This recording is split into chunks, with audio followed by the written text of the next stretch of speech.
मेरी बात मानो कि मेरे जीवन के मानो, बोले कि मेरे जीवन के मानो और सहारे न पाओ, अवध मांग लो,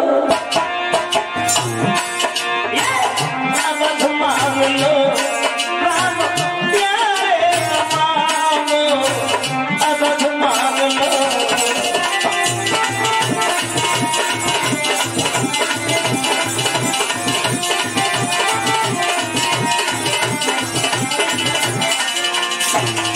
महाराज आपको नहीं पता, अरे छोटी छोटी पैया पैदल ना चल पाए, और छोटी नरम कलैया धनवाना भर पाए।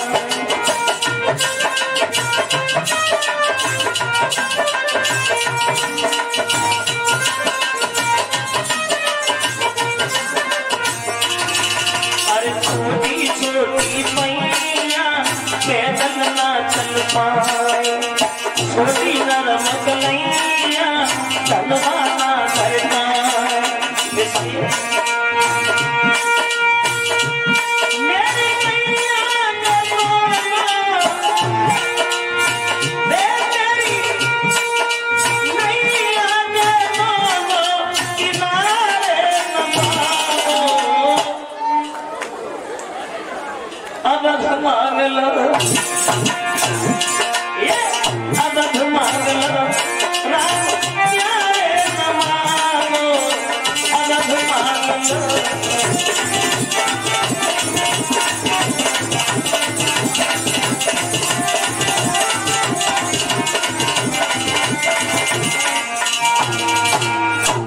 राम लक्ष्मण को ना मांगो, जो इच्छा हो वो मांगो महाराज। तो विश्वामित्र कहते हैं दशरथ पागल है, जिन्हें तुम अपना बच्चा साधारण समझ रही हो, ये बालक नहीं है, भगवान है। इनका अवतार हुआ पृथ्वी का भार हटाने के लिए आए प्रभु श्री राम, इसलिए मेरी बात मानो और इन्हें हमारे साथ भेजो।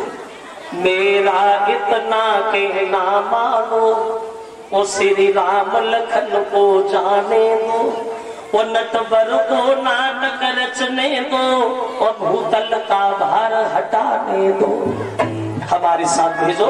तो बोले महाराज अगर मान नहीं रहे हो तो आप ले जाओ, लेकिन हमारे बच्चों का ध्यान जरूर रखना। विश्वामित्र बोले दशरथ जी हम इनका क्या ध्यान रखेंगे, ये तो दुनिया का ध्यान रखने वाले।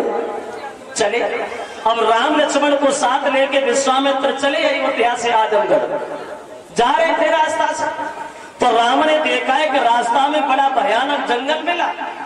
उस जंगल में सामने से एक विशाल रूप की पहाड़ जैसी स्त्री आ रही है, बाल लंबी चौड़ी कारी कमरी। जो भगवान ने देखा तो खड़े हो गए, बोले गुरुदेव ये पहाड़ जैसी स्त्री ये क्या है? विश्वामित्र बोले राम मुसीबत है मुसीबत। मतलब ये है जम्बासुर की पत्नी तारिका, जो अगस्त महात्मा के श्राप से राक्षसी बन गई है राम, जो बिना मतलब में महात्मा को मौत के घाट उतार रही है। तुम इसे मारना है, तुम इसका वध करो। तो राम बोले माफ करना गुरुदेव, ये तालिका राक्षसी तो है लेकिन अबला है, अबला औरत पे हाथ उठाना ये बहादुरों को शोभा नहीं देता श्रीमन।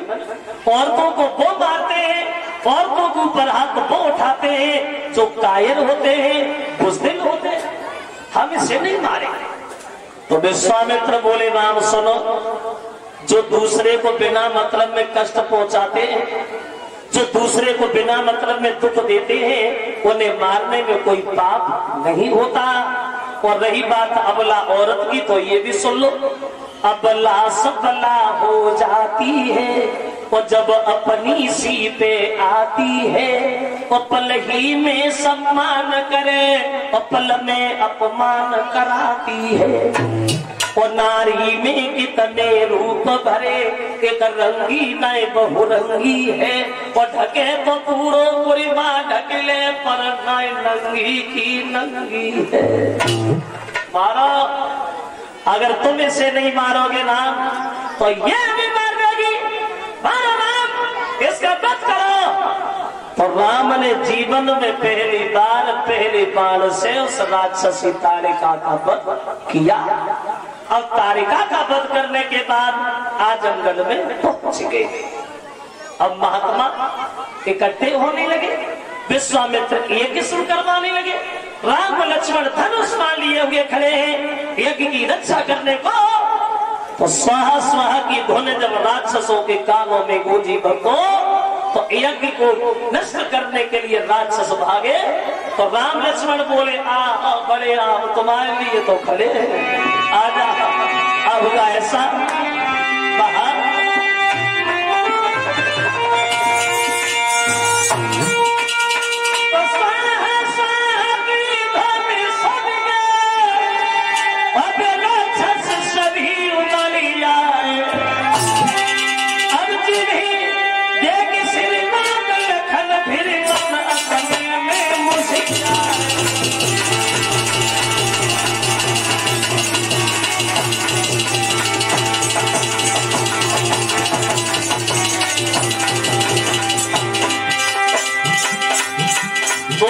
बनी भक्तों, जैसे पतझड़ के मौसम में वृक्षों से पत्ता झड़ते हैं, ऐसे राम लक्ष्मण की बाणों पे राक्षस गिरते हो सकता है।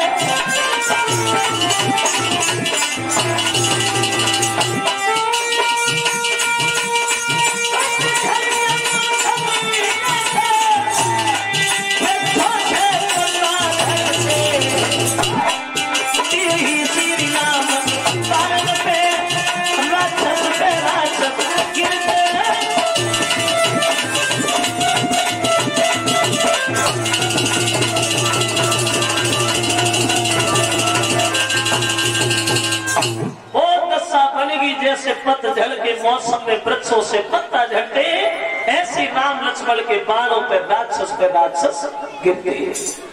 ढेर लग गया। रावण का मामा मारीच भी वहां आया। तो राम ने देखा भी इसे मारना उचित नहीं है, हमें इसका काम आगे लेना है। तो उसके एक ऐसा बाण मारा जो आजमगढ़ से 100 योजन दूर जाके गिरा। 100 योजन कितनी दूर? 400 कोस दूर। 100 योजन 400 कोस का होता। तो ये 400 कोस दूर जाके गिरा, हाथ पैर झाड़ के भाग गया। भला राम जान बसी। अब इधर यज्ञ संपन्न हुआ, राम लक्ष्मण रहने लगे आजमगढ़ में। अब आप देखते इधर जनक के घर में, जनक पाठ मई सिया जग जानी, और सिया माता की निचाई बखानी। जनक के घर, ये जनक के लड़का थे। बोले जनक के पिता का नाम था हरस रोमा। और इन हरस रोमा के घर में 3 औरतें थी। 3 सेभागा, सदा और सर्वदा। इन 3 औरतों से 10 बच्चा पैदा हुए, जिनमें जनक सबसे बड़े थे। जनक के एक लड़का था जिसका नाम था लक्ष्मी निधि, और इनके एक लड़की थी जिसका नाम था सीता। और ये सीता जनक से पैदा नहीं बताई गई, ये सीता जमीन से प्रकट हुई थी, जमीन से। तो इन सीता ने एक दिन वो काम कर दिया जो कभी कोई बहादुर नहीं कर सका। कौन सा काम? वही काम। कौन सा? इन जनक के घर में एक भोले बाबा का धनुष रखा हुआ था, और ये धनुष जनक की 19 पीढ़ी पहले से रखा हुआ था। और ये धनुष इतना वज्रिक था, कभी कोई बहादुर नहीं हिला पाया। लेकिन एक दिन सीता ने धनुष को उठा लिया। बचपन में, कितनी उम्र में? बोले बचपन में, छोटे पे। कितने छोटे पे?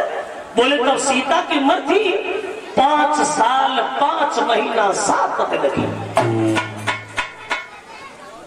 जो ये धनुष दधीच महात्मा की रीढ़ की हड्डी का बना हुआ था, बिना की हड्डी का। कितना भारी था धनुष? क्षमा करें, तुलसीदास ने धनुष का वजन नहीं बताता, या ये धनुष 50 कुंतल का था या 60 कुंतल का था।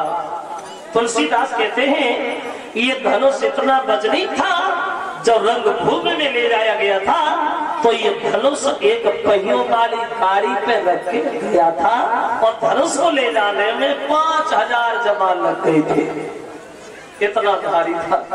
लेकिन सीता ने उस धनुष को उठा लिया।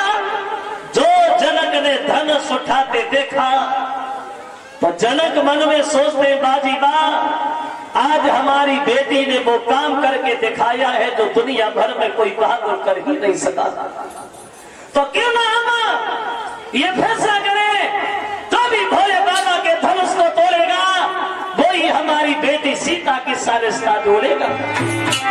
अब जनक मन में फैसला करते, अब बोले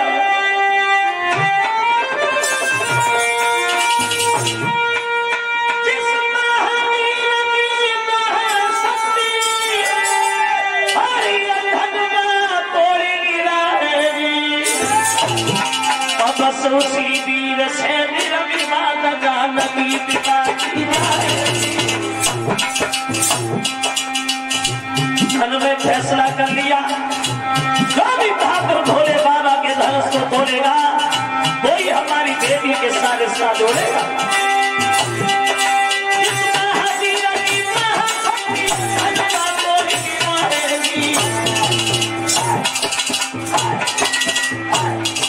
बस उसी वीर से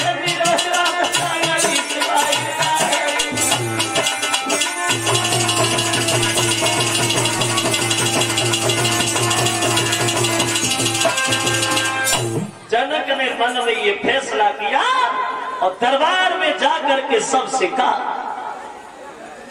ये तो भैया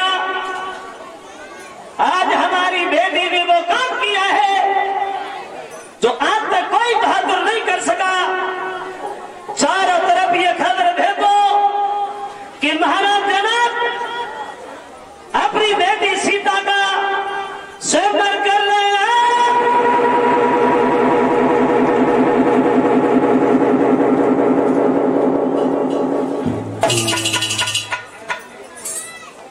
अब धनुष को तोड़ने के लिए, उन सीता जी से रिश्ता जोड़ने के लिए बहादुर लोग भाग खड़े हुए जनकपुर के लिए।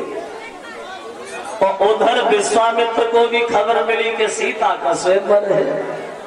बोले राम, अरे यहाँ क्या करोगे, चलो चलते जनकपुर में स्वयंवरी देखते हैं। बोले चलो के चलो, और चलिए। कब चले?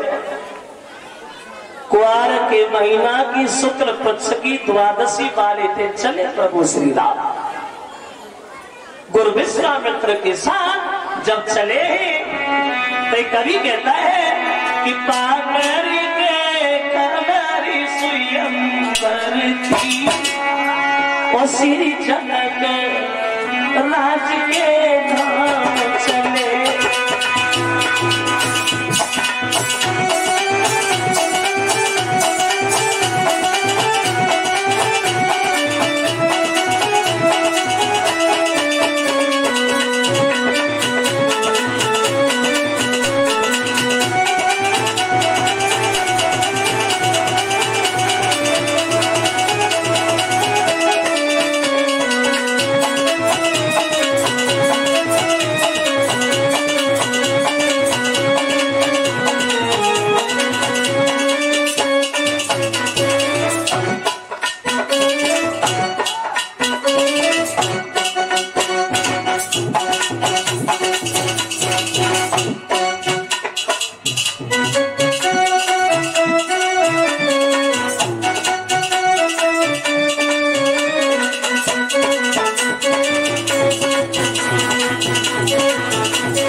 कुआर की महीना की शुक्ल पक्ष की द्वादशी वाले दिन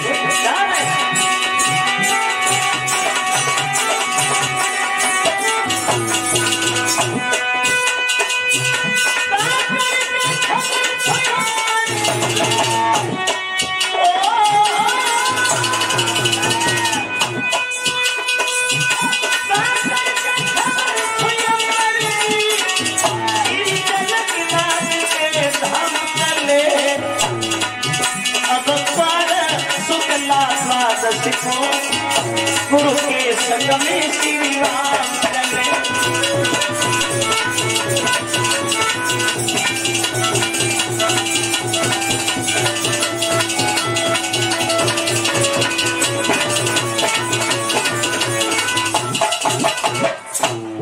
चले प्रभु श्री राम क्वार के महीना की द्वादशी पाले थे।